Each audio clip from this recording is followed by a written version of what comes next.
Pessoal, bom dia aí para todos. A gente vai começar aí a nossa aula agora.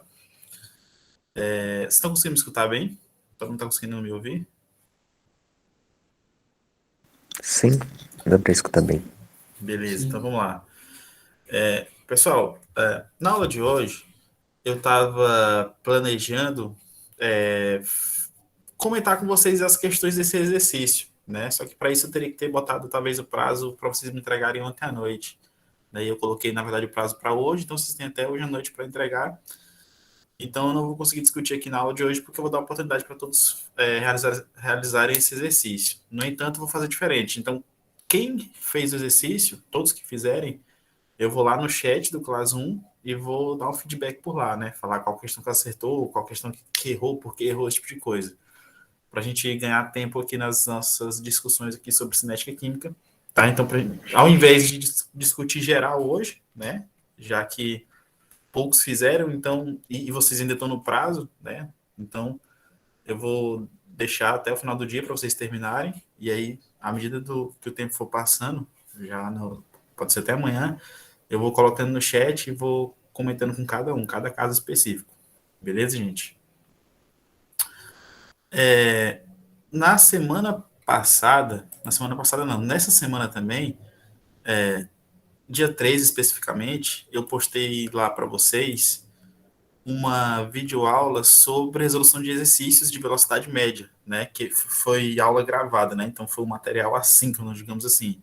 Então a gente vai ter sempre esse misto de encontros ao vivo aqui e materiais gravados, digamos assim. Tá? Então eu postei para vocês uma resolução de exercícios sobre velocidade média.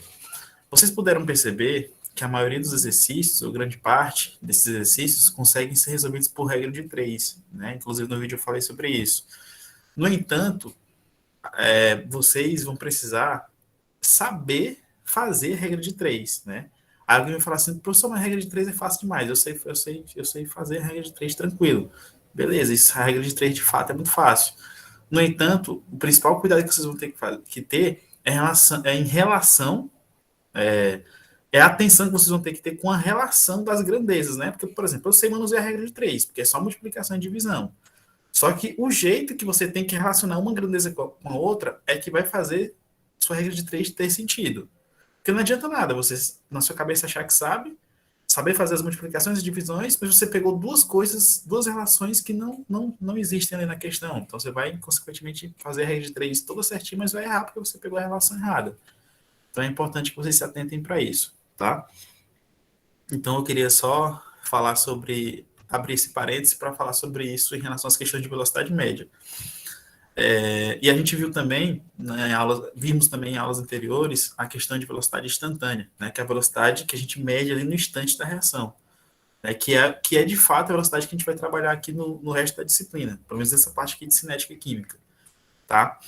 E aí hoje, nosso conteúdo, a gente vai deixar de lado essas medidas de velocidade e vamos começar a entender quais os fatores que vão influenciar as velocidades das reações. Porque vocês sabem que tem reações muito lentas, como a gente viu lá na primeira aula, né? E tem reações que são ultra rápidas, né? Então a gente vai entender quais fatores estão relacionados com essas variações de velocidade, tá? Então deixa eu colocar aqui, ó, tá? Todo mundo tá conseguindo. Não, eu ia perguntar se todo mundo tá conseguindo enxergar o slide, mas se eu não compartilhar a tela, né? Aí não faz sentido. Deixa eu só compartilhar a tela aqui. E aí vocês vão enxergar o slide. Deixa eu ver. Você vai compartilhar? Acho que foi. Ainda não. Tá. Todo mundo tá enxergando o slide aí, né, gente? Sim. Então é o seguinte, ó. Na tela de vocês, está aparecendo aí na figura A, nessa figura à direita, dois tubos de ensaio, né? Que é esse tubinho aí que a gente tem no laboratório de química. Esse tubo de ensaio, dentro desse tubo de ensaio, nós temos água, tá? Em ambos os tubos, e temos magnésio. Magnésio é como se fossem essas palhas de aço que estão aí no fundo do tubo de ensaio, estou conseguindo enxergar? Como se fossem umas. A gente vai chamar de palha de aço, só que na verdade é magnésio, tá? Esses filamentozinhos que estão aí nos tubos de ensaio, tá? Então aí, nesses dois tubos é mostrada uma reação, uma reação química entre o magnésio, que é esses palhazinhos de ácidos aí, de aço em prata, que está no fundo do tubo de ensaio, é uma reação entre o magnésio e água. E tem também fenolftaleína, que é uma substância que vai dar essa coloração rosa. Só questão de indicador, ela não vai nem reagir, não. A reação mesmo aqui é entre o magnésio e a água. Todo mundo está conseguindo enxergar aí, né, gente?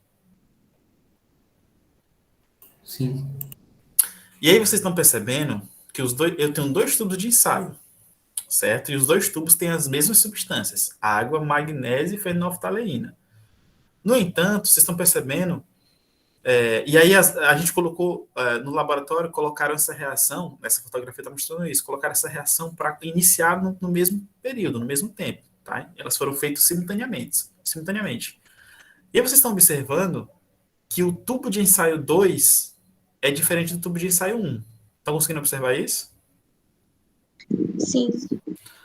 E aí alguém vai perguntar, professor, o senhor falou que a reação é a mesma, que tem os mesmos componentes, só que o tubo de ensaio 2 ele está diferenciado, ele está diferente do tubo de ensaio 1. Por que está acontecendo essa diferença? A diferença é a seguinte, o tubo de ensaio 1, a reação ela foi feita em água fria, água normal, né? Água a temperatura ambiente, digamos assim. E a reação do tubo 2 ela foi feita em água morna, ou seja, uma água com temperatura mais elevada. Consequentemente, essa tem sido a única diferença, somente a temperatura. E aí vocês estão percebendo que o tubo 2, ele, de fato, ele é diferente do tubo 1, né? Você tem a coloração rosa mais intensa e temos também o aparecimento de bolhas, né? Você está vendo aí, ó, o desprendimento de bolhas no tubo 2. Essas bolhas aqui é a liberação de gás, tá? A liberação de gases. Essa liberação de gases é proveniente da própria reação química, né? É uma reação química que libera substâncias gasosas, tá? E alguém vai perguntar, professor, mas o que tem a ver com cinética isso aí que você está falando? Tem a ver com cinética o seguinte, são os mesmos componentes, tá? Da reação química, mesmos componentes. No entanto, uma condição está sendo mudada, que é a temperatura. E essa condição de temperatura está me mostrando que a temperatura na condição 2, no tubo 2, ela é maior. Consequentemente, a minha reação está acontecendo numa velocidade maior, tá? Então, eu já vou poder inferir que a velocidade da reação química 2 ela é maior por conta de estar acontecendo sob uma temperatura maior. Ou seja, uma elevação de temperatura está provocando um aumento de velocidade. Tá? Então, essa é uma conclusão que a gente pode ter em relação a essa reação química aqui específica. Tá? E aí a gente vai ver já quais fatores que influenciam as velocidades das reações. E o primeiro fator que a gente vai estudar vai ser a temperatura. E aí, aqui, já no início da aula, já estou dando um spoiler para vocês, já estou mostrando que a temperatura, de fato, ela provoca um aumento da velocidade das reações químicas. Tá? Pode falar. Poderia voltar só um pouquinho aí atrás, aí que eu acabei saindo aqui, não tem a explicação direito. Não, eu estou falando que essas reações químicas aqui, a reação química aqui 1 e 2, ela tem os mesmos componentes.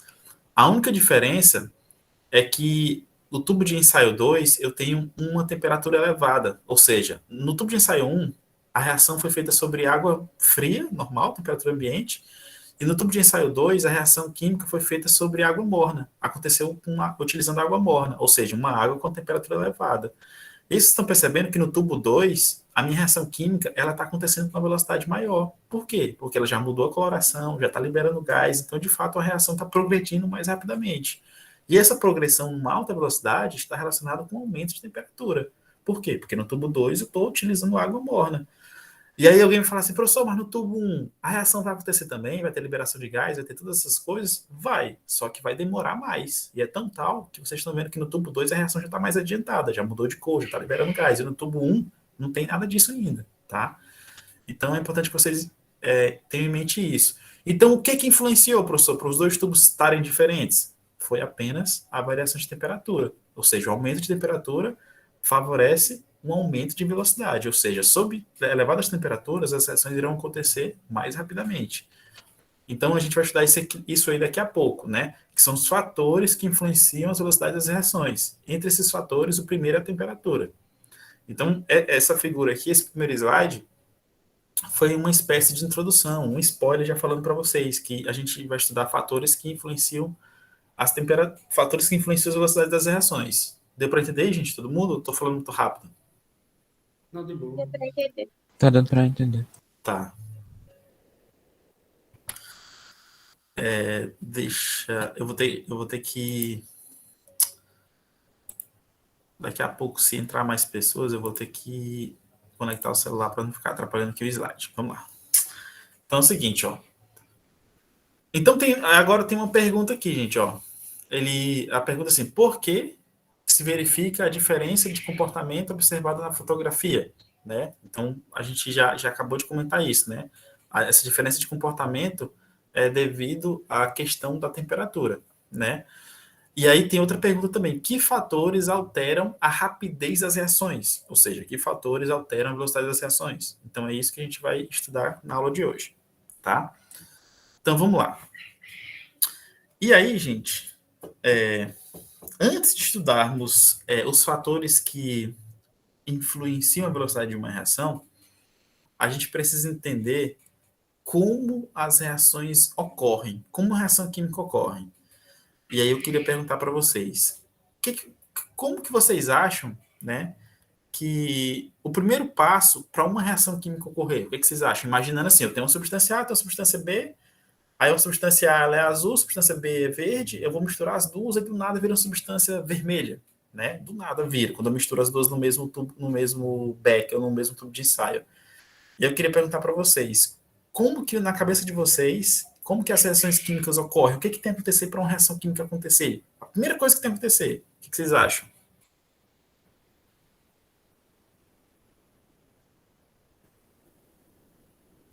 Ter a substância? Sim. Não entendi.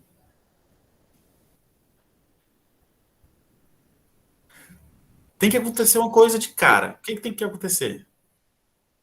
Tem que ter a existência da substância. Não, eu já estou admitindo que tem a existência das duas, da substância A e da substância B. Mas o que a substância A e a substância B tem que fazer para gerar uma substância C? Elas têm que fazer o quê? O que tem que ter entre elas? Interagir. Elas têm que interagir, elas têm que ter o contato, né? Então, não tem como a substância A e a substância B reagirem sem ter o contato. Elas têm que ter esse contato, essa interação. Então, a gente vai estudar isso. Então, vamos lá.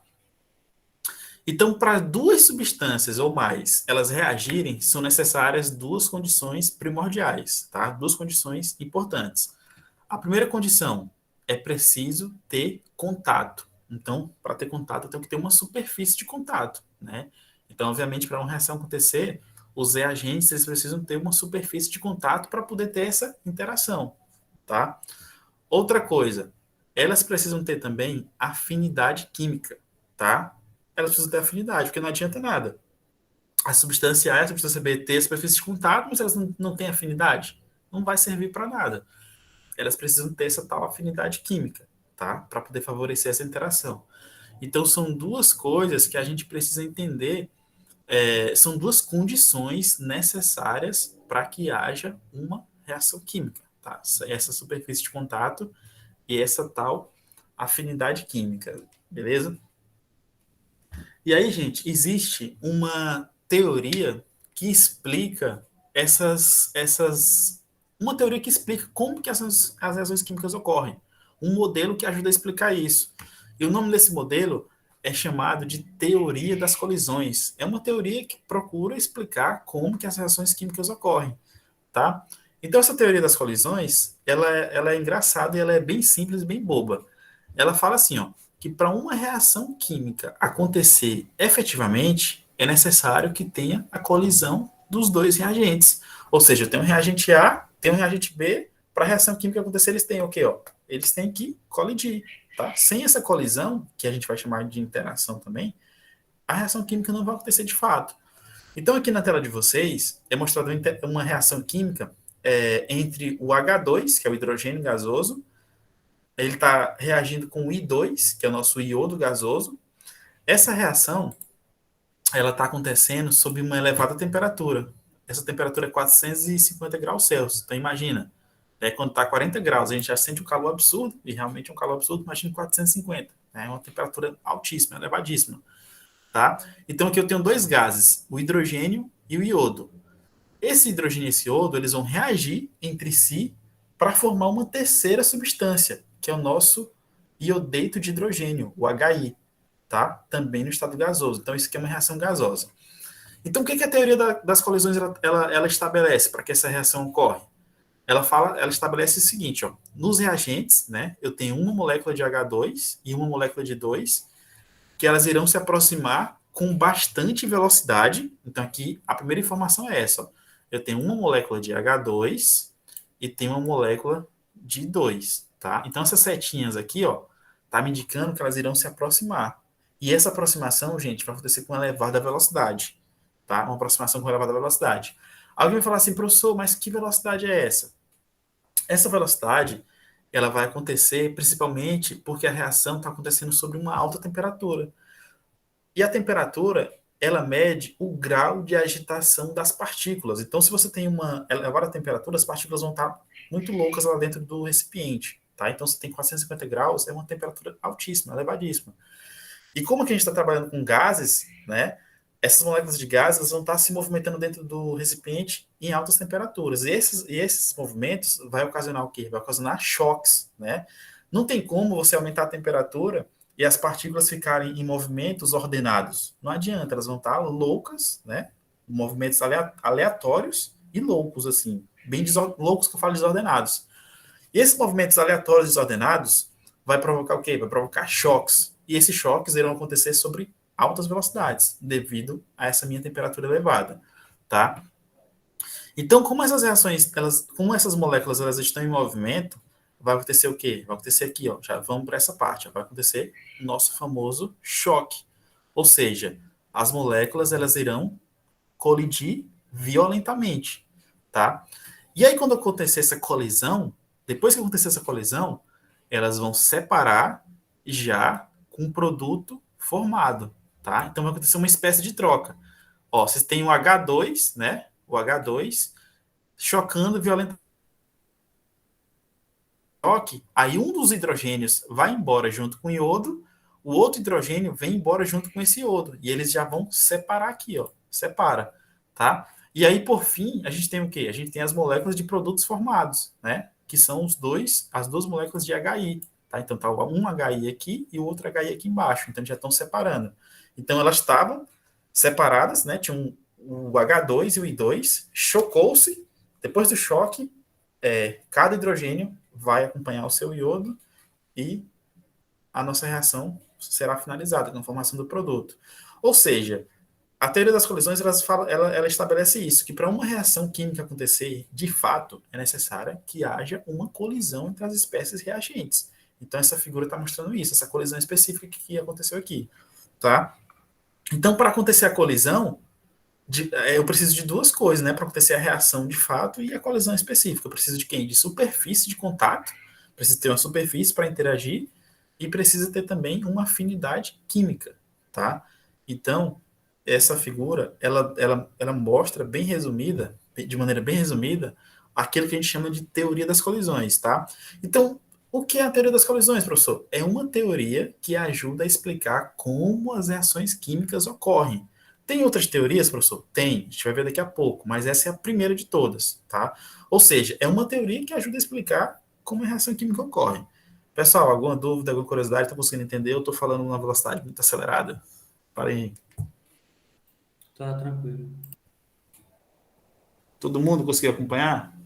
Sim, tá tranquilo. Vocês não estão com sono, não, né? Sim. Então vamos lá. Dando continuidade aqui à teoria das colisões, a gente precisa falar de mais uma coisa interessante aqui, tá? Sobre teoria das colisões. Então vamos lá. Agora eu vou trabalhar com uma reação genérica. Tá? É uma reação que não existe, mas eu estou usando ela como um exemplo para a gente entender. É uma reação entre uma substância A2 e entre uma substância B2 sobre uma substância 2AP. Tá? Ou seja, é uma reação muito parecida com a reação anterior. Só que a reação anterior, ela existe, é iodo e hidrogênio. Aqui não, eu estou usando letras genéricas para representar a substância. Substância A e substância B. Tá?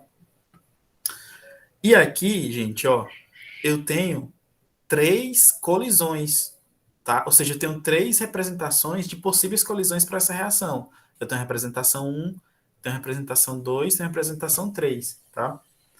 Vocês estão percebendo aqui, gente, ó, que a minha representação 3, ela é muito parecida com a que eu mostrei nesse instante para vocês. Ó, eu tenho duas substâncias, eu tenho as duas substâncias, o A e o BB, é como se fosse o hidrogênio e o iodo, vão colidir, tá aqui a colisão, e aí formou a substância e separou. Ó, já teve a troca, o A com B e o A com B aqui embaixo. Separou, formou a reação, beleza. E aí, no caso, ele formou duas substâncias, né? O AB aqui e o AB aqui. E está de acordo com a nossa equação aqui, que formou duas substâncias também, o 2AB, tá? Então, essa colisão 3 aqui, ela tá tranquila. Só que a colisão, a representação 1 e 2, ela tem alguns problemas. Então, vamos ver que problema é esse. Então, vamos analisar somente a colisão 1, por enquanto. Então, aqui, ó, eu tenho a substância A, tenho a substância B, elas vão colidir, tá aqui, ó, colidiram, certo? E aí formaram um produto. Aí já está separado aqui o produto, aqui no final. Ó. Alguém já vai olhar e falar assim, professor, essa colisão aí está meio estranha, porque não formou o produto esperado. Porque já separou e o AA está sozinho e o BB está sozinho. Então, de fato, a reação não aconteceu. Então, essa colisão 1 aqui, eu vou marcar até um X, ó. Ela não formou o produto. Tá? Então, não formou o produto. Vamos analisar a colisão 2. Eu tenho o AA, o BB, colidiram aqui, ó. E aí formou aqui, ó. Formou o AA e o BB. De novo, não formou o produto. Formou a substância AA, que eu já tinha inicialmente. Formou a substância BB, que eu já tinha inicialmente. Então, não formou o produto. Ela fez eu gerar a substância que eu já tinha no início. Então, a colisão 2 também é um problema. Já a 3, não. A 3 é uma colisão ok, ó. O AA e o BB vão se chocar. Tá aqui, ó. Teve o choque. E aí, no final, formou AB e AP, que é o produto que eu estou esperando aqui na minha reação.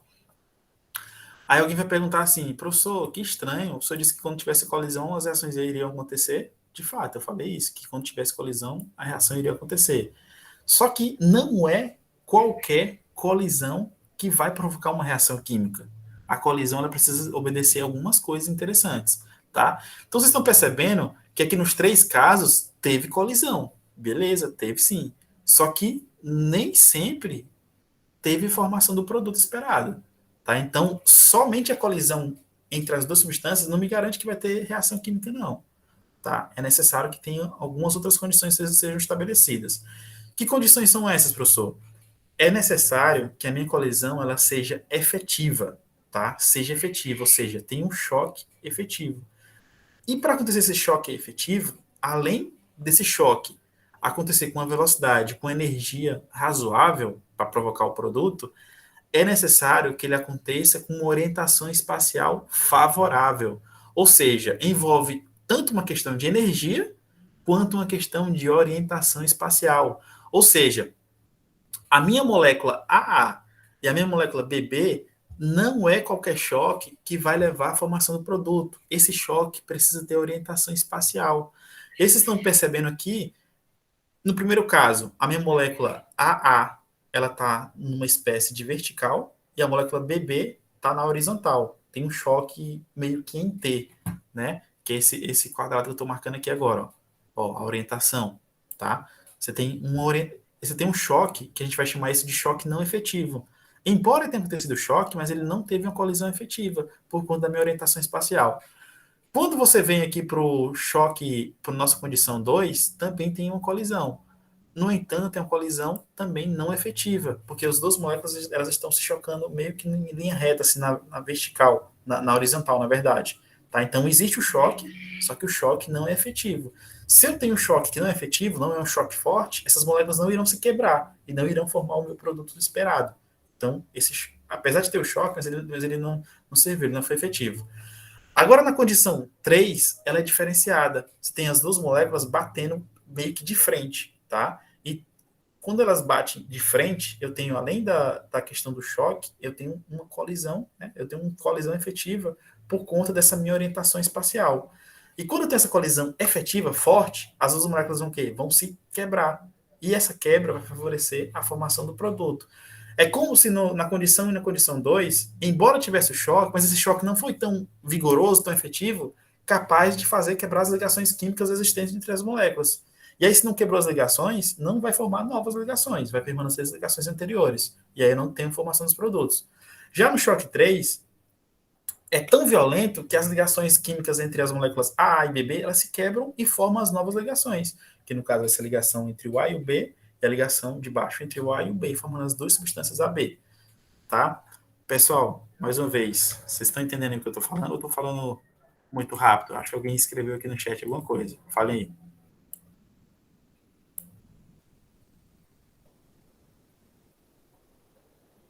Pra mim tá Alguém tranquilo. levantou a mão, sei lá, apareceu Tá tudo alguma, bem alguma também. notificação E o aqui. Mara ligou. Tá Oh, dando para entender, gente? tá sim. Tá. Alguma dúvida? Eu ia perguntar. Pra ter pra ficar certo, tem que as duas moléculas A Estão tocar conseguindo me as duas. escutar? Tá me ouvindo?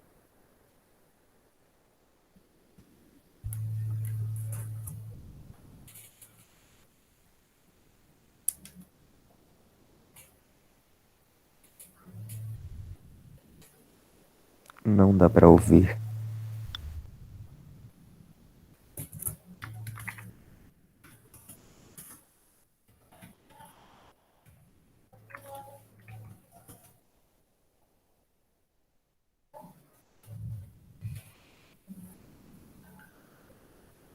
Sim.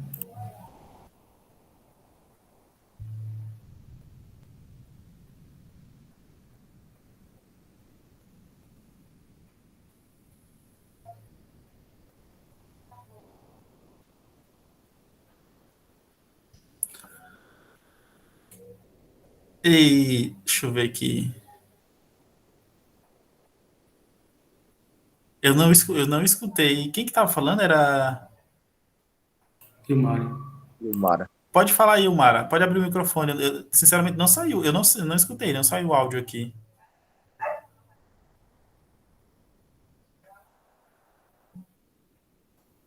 Se ela estiver falando aí, vocês me avisem, gente. Tá me ouvindo, professor? Pronto, agora eu tô. Agora eu Eu tô. tava, eu tava falando algo sobre duas moléculas A tocarem as duas moléculas B, porque, tipo, nas outras, elas não estavam se tocando, só tocavam uma B, tá entendendo? Sim, sim. Tá É, certo? tá certo. A linha de raciocínio é essa, porque é o seguinte, ó. Vocês estão percebendo que é justamente isso mesmo. Aquilo que a gente chama de choque efetivo, né? Ou seja, esse choque efetivo, ele tem relação com a minha digamos assim, com a minha eficácia mesmo do choque. Então, vocês percebem que no caso, bem visualizado por você, ó. Você percebe que no caso 1 e 2 ele não é efetivo por conta da própria tipo de interação. Você tem somente, no caso 2 somente o choque de uma molécula com a outra, as outras duas da ponta, elas não estão se chocando, e no caso da linha um da representação um você só tem uma das moléculas B chocantes com as duas moléculas A, né? Já na linha 3 não. As quatro moléculas estão interagindo. Uma das moléculas B interagindo com a molécula, dos átomos B interagindo com o átomo A, outro átomo B interagindo com outro átomo A. Então, a gente consegue enxergar a efetividade da interação, do choque, por conta desse número de interações entre os átomos. Bem observado por você. Tá? Então, tá certinho o raciocínio. Então, quanto mais eu tiver essas interações entre os átomos ali no meu choque, mais efetivo vai ser a minha colisão. Tá correto. Todo mundo conseguiu enxergar isso aí, gente? Sim. Então, vamos lá.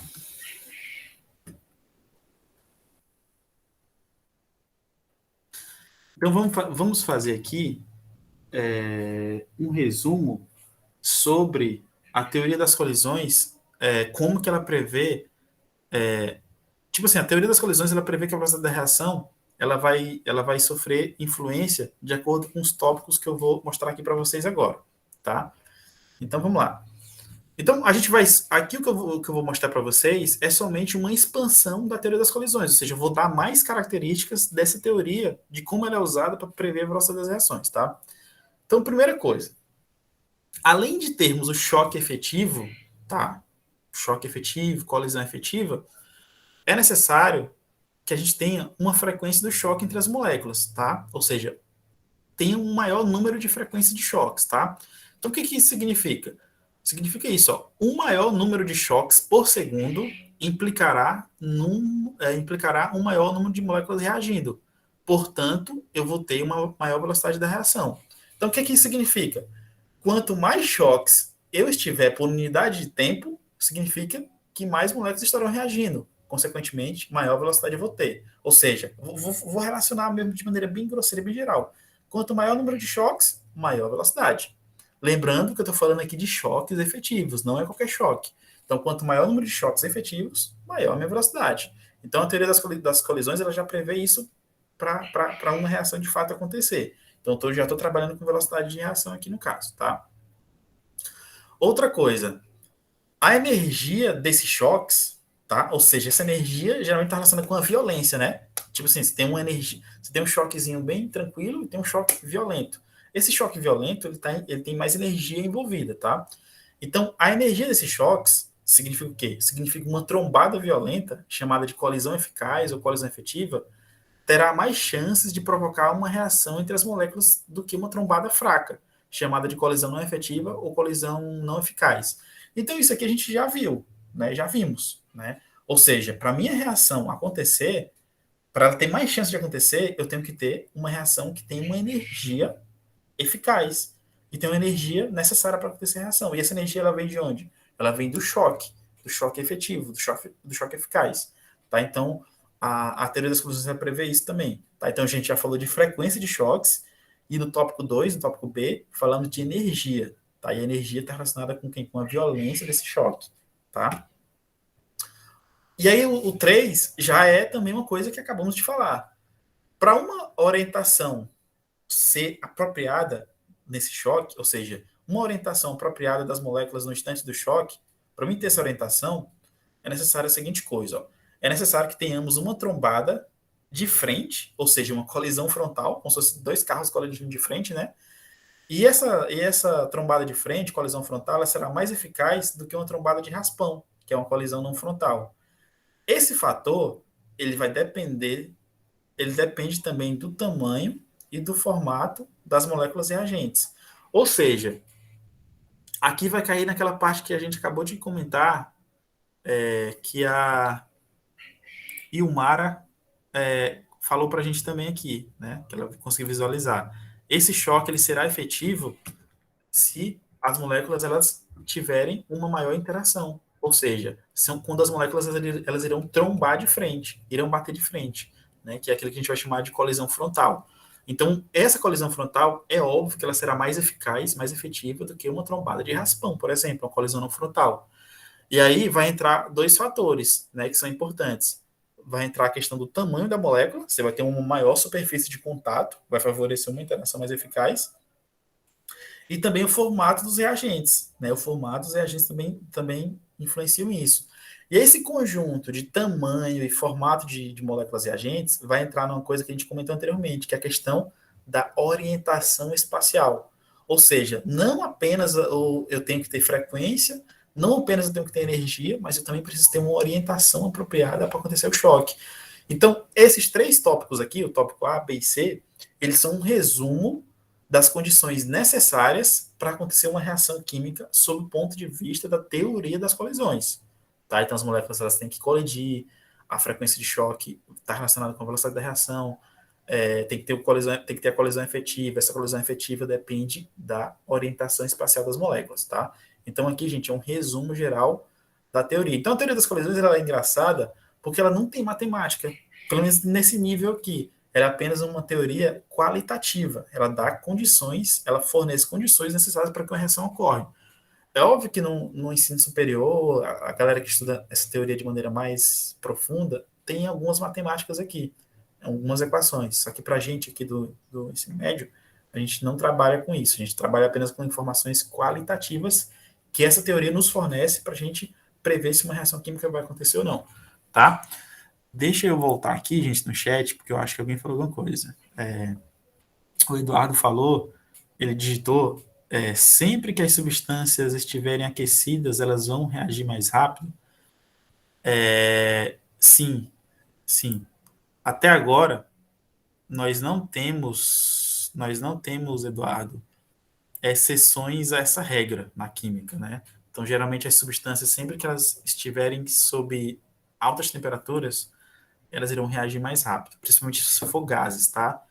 Principalmente se for gases. Por quê? Porque geralmente os gases, quanto maior for a temperatura, mais os gases eles ficam se movimentando dentro dos recipientes. E esse movimento louco, incessante, vai provocar um maior número de choques. O maior número de choques vai provocar uma maior velocidade das reações. Tá, beleza?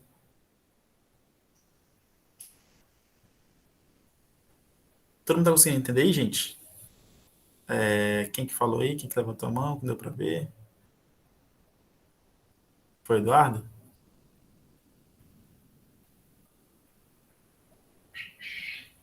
Ah, beleza. Pessoal, tá dando para entender todo mundo aí? A Rayane, o Moacir, o Manuel, o Antônio Carlos, quem mais que tá Sim, aí? sim. Sim. Tô dando para compreender bem. Beleza. Então vamos continuar aqui. Deixa eu fechar o chat. Tá, então vimos aqui a primeira teoria, tá? Teoria das colisões. Deixa eu voltar aqui. Então vamos lá.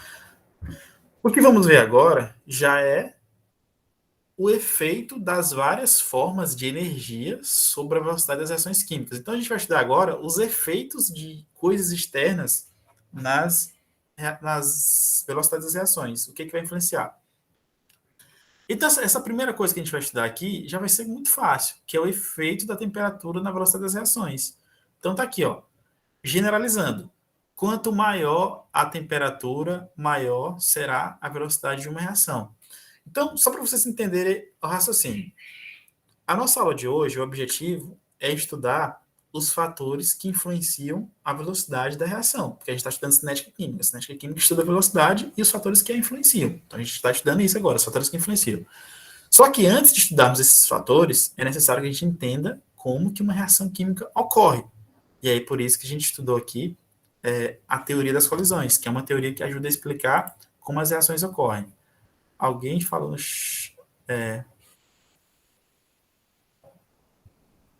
Isso. As substâncias no estado gasoso, elas reagem mais rápidas porque elas possuem maior energia. Sim, elas possuem maior energia. Principalmente, alguém vai me perguntar, professor, por que elas possuem maior energia? As substâncias no estado gasoso, gente, elas têm uma coisa chamada um maior grau de liberdade, tá? No líquido e no sólido, as substâncias, elas estão mais presas por forças intermoleculares, elas estão mais grudadas entre si, então elas não têm tanta liberdade. Já no gás, não, as substâncias estão mais separadas. Essa separação provoca para elas mais liberdade, tá? Consequentemente, se aumentar a temperatura, essas moléculas vão ter maior liberdade, vão ficar em movimentos aleatórios mais intensos. E esses movimentos aleatórios mais intensos, em uma maior velocidade, está relacionada também com energia, né? Que energia, professor? Energia cinética, né? Então, quanto maior a velocidade de um corpo, maior energia cinética ele vai ter. Né? Então, essas moléculas, se elas têm maiores velocidades ali dentro do meu tubo de ensaio ou do meu recipiente, elas vão ter maior energia. Consequentemente, esses choques serão mais energéticos, tá? E aí as velocidades serão maiores também, tá? Então, foi a Eduarda, no caso. A Eduarda perguntou isso. Então, é isso mesmo, Eduardo. Então, as substâncias no estado gasoso, elas reagem com maior velocidade porque elas possuem maior energia. Tá? E essas energias, elas possuem por conta dessa maior liberdade que elas têm, maior grau de liberdade para se movimentar.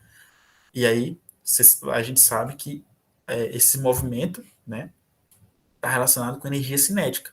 E aí as moléculas no estado líquido e gasoso, elas têm movimento, ou no estado líquido e sólido, elas têm movimentos mais restritos, mais lentos. Consequentemente, não tem a mesma energia do estado gasoso.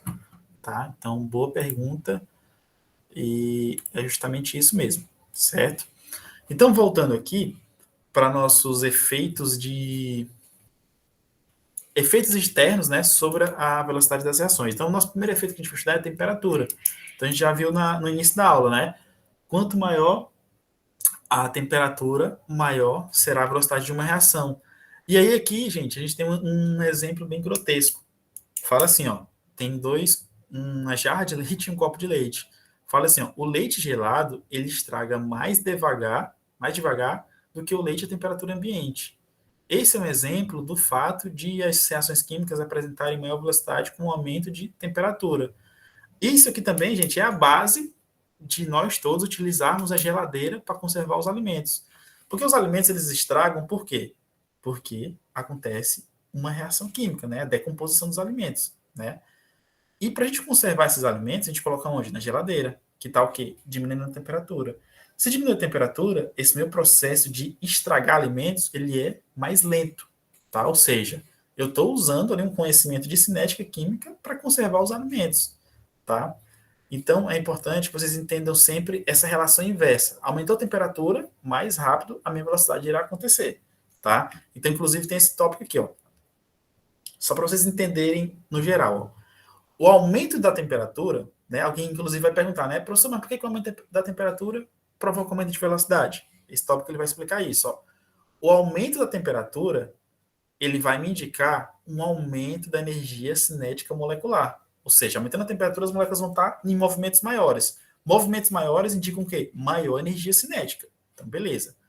Esse aumento da energia cinética molecular vai provocar o quê? Vai provocar colisões entre moléculas que irão ocorrer com maior energia. Então, esse aumento da energia vai provocar um maior número de colisões efetivas, com uma colisão e colisões mais energéticas, porque as moléculas vão estar com maior energia cinética devido a esses movimentos provocados pelo aumento da temperatura. Isso vai acarretar o quê? Vai acarretar um aumento da velocidade das reações.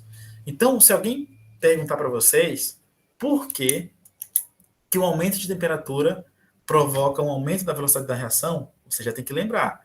Aumento de temperatura provoca aumento da movimentação das moléculas. Aumento da movimentação significa o quê? Aumento de velocidade. Aumento de velocidade está relacionado com aumento de energia cinética das moléculas. E esse aumento de energia cinética vai provocar o quê? Vai provocar um aumento das colisões. E colisões efetivas, já que elas estão com um aumento de energia, né? Então vai provocar colisões efetivas. Essas colisões efetivas irão acarretar um aumento da rapidez das reações. Então é por isso que antes da gente... Eu poderia já no segundo slide já cair aqui eu poderia no início da aula já cair nesse segundo slide aqui, já explicando isso. Mas por que eu não fiz isso? Eu preferi explicar logo a teoria das colisões para a gente vir para cá, tá? Para vocês poderem entender, tá? Que tem uma relação energética. Depois dessa relação energética tem a questão da colisão, porque percebe aqui nesse terceiro quadrado da explicação, ó. O terceiro quadrado da explicação do efeito da temperatura, ele fala que nós temos o quê? Nós temos colisões. E aí, se eu não tivesse falado de teoria das colisões, vocês iriam estar viajando. Professor, que negócio de colisão é essa? E a gente já viu logo lá as colisões, tá? E aí vocês precisam entender isso daqui também, gente, ó. A energia cinética molecular, que na química, ela tem uma fórmula diferente, né? E eu não vou nem escrever aqui para vocês, porque não é o intuito da nossa aula. Mas vocês sabem que lá na física, a energia cinética, ela é assim, né? Ó? Massa vezes velocidade dividido por 2. Velocidade ao quadrado, né? mv quadrado dividido por 2. É a nossa fórmula da energia cinética, né? E aí, vocês estão percebendo que a nossa energia cinética, gente, ó, ela depende de quem? Ela depende da velocidade, né? No geral, a energia cinética depende da velocidade. Um aumento de temperatura vai provocar o quê? Vai provocar que as moléculas se movimentem ainda mais, tá? Então, o aumento de temperatura, essa temperatura, na verdade, a temperatura no geral, ela mede o grau de agitação térmica das moléculas. O que é o grau de agitação? Então, o grau de movimento. Então, se eu aumento a temperatura, elas vão ficar movimentando loucamente, tá? Consequentemente, se eu tenho um maior movimento, eu tenho o quê? Uma maior velocidade. Se eu tenho uma maior velocidade, eu tenho um maior o quê? Uma maior energia. Como a Eduarda tinha comentado aí no chat, eu tenho uma maior energia. Se eu tenho moléculas dentro do meu recipiente altamente energizadas, energéticas, então qualquer colisão que acontecer ali vai ser uma colisão com bastante energia. E essas colisões com bastante energia, aliado com orientação espacial adequada, vai provocar o quê? Vai provocar a minha reação química. Então, se eu tenho mais colisões, eu vou ter mais a reação progredindo. Então, vou ter ela acontecendo com a maior velocidade. Então, é por isso que o aumento de temperatura provoca um aumento da rapidez de uma reação química, tá? Pessoal, tá dando para entender o raciocínio aí, gente, todo mundo? Tô sim.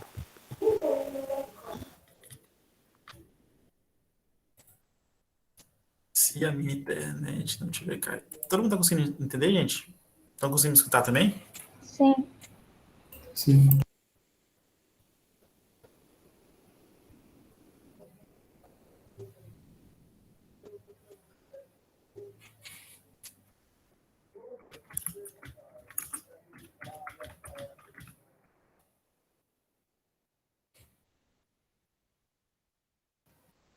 Estamos sim, ouvindo o professor.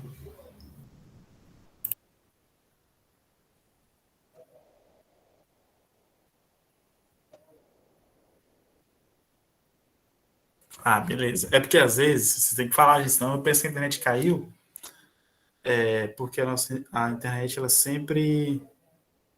ela costuma cair muito, e aí eu fico pensando que vocês não estão me escutando, tá? Então, do mesmo jeito que eu aumento a temperatura para provocar esse aumento da velocidade, se eu quiser diminuir a velocidade, eu tenho que fazer o quê? Tenho que diminuir a temperatura. Então, é por isso que a gente usa a geladeira para conservar os alimentos, né? E aí diminuir a velocidade de degradação desses alimentos, ou seja, diminuir a velocidade na qual eles irão se estragar. Então, esse é um dos fundamentos de utilizarmos a geladeira para essa questão de conservação dos alimentos, tá? Pessoal, eu vou parar nossa aula por aqui. Na próxima aula, no caso, eu vou gravar um vídeo para vocês falando de uma outra teoria que ela é utilizada para a gente explicar as velocidades das reações químicas, que é a teoria do complexo ativado, ou a teoria da energia de ativação, tá? Então, a gente já falou muita coisa hoje, para não ficar uma aula muito pesada, com muitas informações na cabeça de vocês.